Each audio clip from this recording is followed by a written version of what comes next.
Assalamualaikum warahmatullahi wabarakatuh. Alhamdulillahirabbil alamin wa bihi nasta'inu ala umuri dunya waddin. Asyhadu an la ilaha illallah wahdahu la syarikalah wa asyhadu anna Muhammadan abduhu wa rasulullah. Sahabat-sahabat kaum muslimin muslimat dimanapun berada, di pagi hari ini alhamdulillah kami rombongan manasik umrah hasanah tour and travel baru saja kita sampai di puncak Jabal Nur.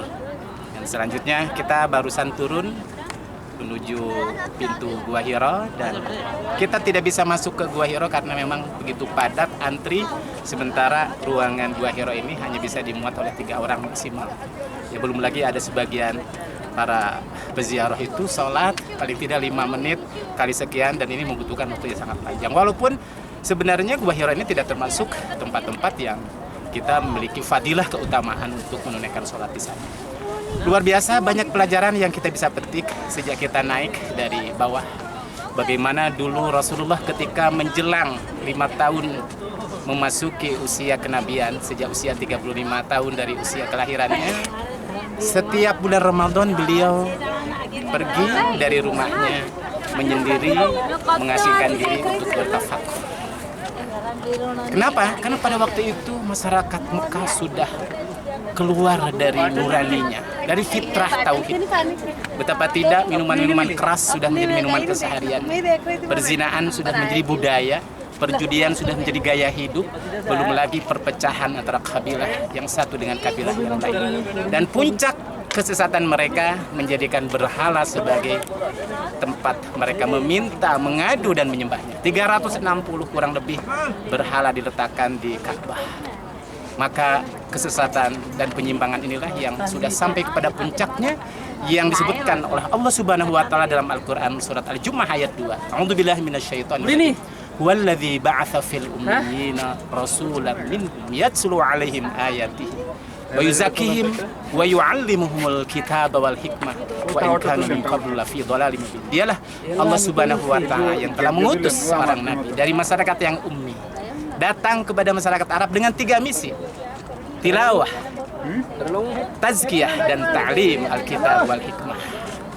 Maka mulai dari situlah Al-Quran turun di saat Rasulullah memasuki usia yang 40 dari kelahirannya. Tiba-tiba ketika berada di Gua Hiro tanpa diduga, tanpa diprediksi sebelumnya, didatangi sosok makhluk.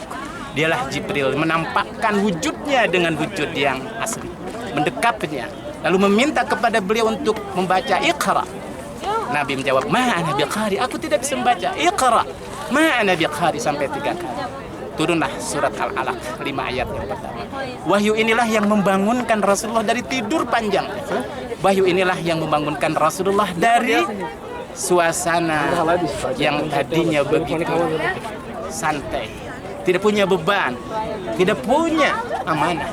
Karena ayat inilah yang mengawali kenabian Nabi Muhammad SAW, hingga kemudian dilanjutkan dengan turunnya ayat Al-Mudaththir.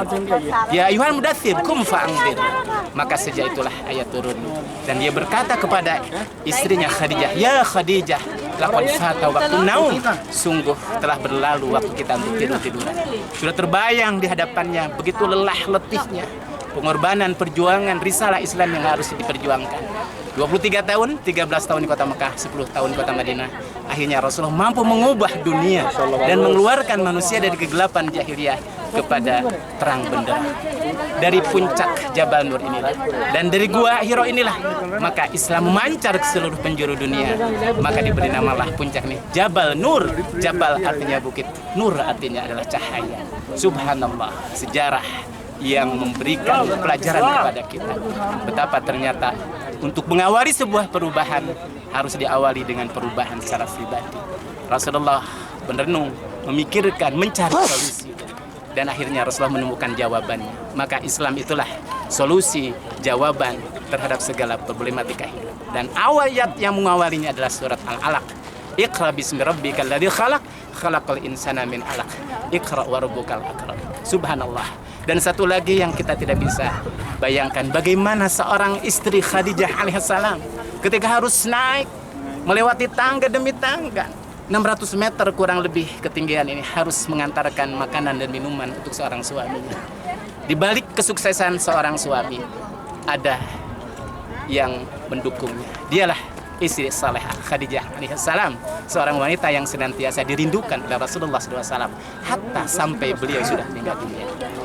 Masyaallah muslimin rahimakumullah, banyak pelajaran kisah dari perjalanan kita hari ini. Mudah-mudahan perjalanan ke Hira ini menginspirasi kita betapa ternyata perubahan itu harus diawali dengan perubahan individu. Harus melalui sebuah perenungan, harus melalui sebuah pemikiran yang begitu tajam. Dan itu ternyata jawabannya adalah ada pada wahyu Allah Subhanahu wa Ta'ala. Mudah-mudahan bermanfaat, dan dengan berakhirnya tausiah ini berarti perjalanan kita ke Gua Hira juga berakhir. Assalamualaikum warahmatullahi wabarakatuh.